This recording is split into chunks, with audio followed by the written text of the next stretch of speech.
Hi dear parents and students, 2024 CUET examination Common University Entrance Test ഒരുപാട് പ്രത്യേകതകളോട് കൂടിയാണ് conduct ചെയ്യുന്നത്.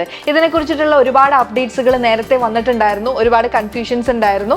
NTA അതെല്ലാം ശരിവെക്കുന്ന രീതിയിലാണ് കാര്യങ്ങൾ മുന്നോട്ട് കൊണ്ടുപോകുന്നത്. അപ്പോൾ ആദ്യത്തെ അപ്ഡേറ്റ് ആണ് ഇനി മുതൽ CUET എക്സാമിനേഷൻ ഹൈബ്രിഡ് മോഡിലായിരിക്കും കണ്ടക്ട് ചെയ്യുക എന്നുള്ളത്.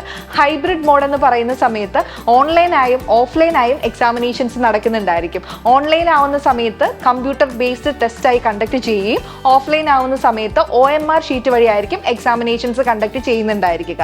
ഇതുപോലെ തന്നെ 1.5 ലക്ഷത്തിലധികം ആപ്ലിക്കൻസ് ഒരു സബ്ജക്റ്റിന് അപ്ലൈ ചെയ്യുകയാണെന്നുണ്ടെങ്കിൽ ആ എക്സാമിനേഷൻ ഒരുപാട് ടെക്നിക്കൽ ഗ്ലിച്ചസ് ഒക്കെ ഒഴിവാക്കാനായിട്ട് ഓഫ്ലൈൻ ആയിട്ട് തന്നെ ആയിരിക്കും കണ്ടക്ട് ചെയ്യുന്നുണ്ടായിരിക്കുക. ഇതുപോലെ തന്നെയാണ് മാർക്ക് നോർമലൈസേഷൻ എടുത്ത് കളഞ്ഞിട്ടുണ്ട്. ഒരു ഷിഫ്റ്റിലായിരിക്കും എക്സാമിനേഷൻസ് കണ്ടക്ട് ചെയ്യുന്നുണ്ടായിരിക്കുക. നോർമലി ഒരുപാട് ഷിഫ്റ്റുകൾ കൊടുക്കാറുണ്ട്.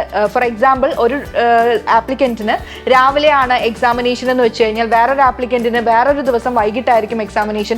ഇതെല്ലാം മാറി എല്ലാം ഒരു സിംഗിൾ ലൈനിലായിട്ട് വൺ ഷിഫ്റ്റ് എക്സാമിനേഷൻ ആയിട്ടായിരിക്കും കണ്ടക്ട് ചെയ്യുന്നുണ്ടായിരിക്കുക. അതുപോലെ നെക്സ്റ്റ് അപ്ഡേറ്റ് ആണ്, ഒരു ആൾക്ക് 6 പേപ്പർ മാത്രമേ ഇനി മുതൽ ചൂസ് ചെയ്യാനായിട്ട് പറ്റത്തുള്ളൂ. നോർമലി ലാസ്റ്റ് ഇയർ എല്ലാം നമ്മളൊരു 10 പേപ്പേഴ്സ് വരെ എക്സാമിനേഷൻസ് എഴുതിയിട്ടുണ്ടായിരുന്നു. ഇനി ഒരു 6 പേപ്പർ മാത്രമേ എഴുതാനായിട്ട് പറ്റുള്ളൂ. പക്ഷെ അതൊരു നെഗറ്റീവ് ആയിട്ടല്ല നിങ്ങൾ എടുക്കേണ്ടത്, അതൊരു പോസിറ്റീവ് സൈൻ ആയിട്ട് എടുക്കുക.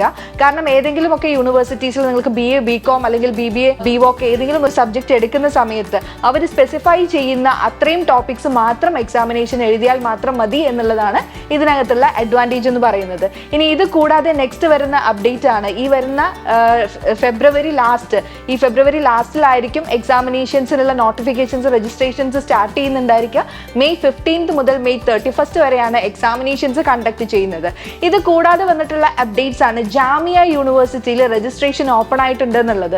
നമുക്ക് എല്ലാവർക്കും അറിയാം, CUETയുടെ രജിസ്ട്രേഷൻസ് കൂടാതെ അതാത് യൂണിവേഴ്സിറ്റീസ് നമ്മൾ സെലക്ട് ചെയ്യുന്ന യൂണിവേഴ്സിറ്റീസിലേക്ക് സെപ്പറേറ്റ് ആയിട്ട് രജിസ്ട്രേഷൻസ് ചെയ്യണം. അപ്പോൾ ജാമിയ യൂണിവേഴ്സിറ്റീസിൻ്റെ വിവിധ തരത്തിലുള്ള പ്രോഗ്രാമുകളിലേക്ക് അവർ രജിസ്ട്രേഷൻ ഓപ്പൺ ആക്കിയിട്ടുണ്ട്. അപ്പോൾ ആ സമയത്ത് നിങ്ങൾ സെലക്ട് ചെയ്യുന്ന സമയത്ത് ഏതൊക്കെ പേപ്പറാണോ നിങ്ങൾ ആഗ്രഹിക്കുന്നത് ആ പേപ്പേഴ്സ് മാത്രം, ഡൊമൈൻ പേപ്പേഴ്സ് മാത്രം നിങ്ങൾ എക്സാമിനേഷൻ എഴുതിയാൽ മതി എന്നുള്ളൊരു പ്രത്യേകത ജാമിയ യൂണിവേഴ്സിറ്റിക്ക് അകത്തുണ്ട്. അപ്പം ഇത്രയും ഇമ്പോർട്ടൻ്റ് ആയിട്ടുള്ള അപ്ഡേറ്റ്സുകളാണ് ഇപ്പം ഈ ഒരു സാഹചര്യത്തിൽ CUETയിലുള്ള എക്സാമിനേഷനുമായിട്ട് റിലേറ്റഡ് ആയിട്ട് വന്നിട്ടുള്ളത്. കൂടുതൽ അപ്ഡേറ്റ്സുകൾ വരുന്ന സമയത്ത് ഞങ്ങൾ നിങ്ങളെ തീർച്ചയായും അറിയിക്കുന്നതായിരിക്കും. അതുപോലെ തന്നെ CUET common university entrance examinations വഴി നിങ്ങൾ ആപ്ലിക്കേഷൻസ് സമർപ്പിച്ചു കഴിഞ്ഞതിന് ശേഷം ഏതൊക്കെയാണ് ടോപ്പ് 5 യൂണിവേഴ്സിറ്റീസ്, അതിൻ്റെ പ്രത്യേകതകളെല്ലാമായിട്ട് നമ്മൾ തീർച്ചയായും വരുന്നുണ്ടായിരിക്കും. അതുവരേക്കും ഓൾ ദി ബെസ്റ്റ്.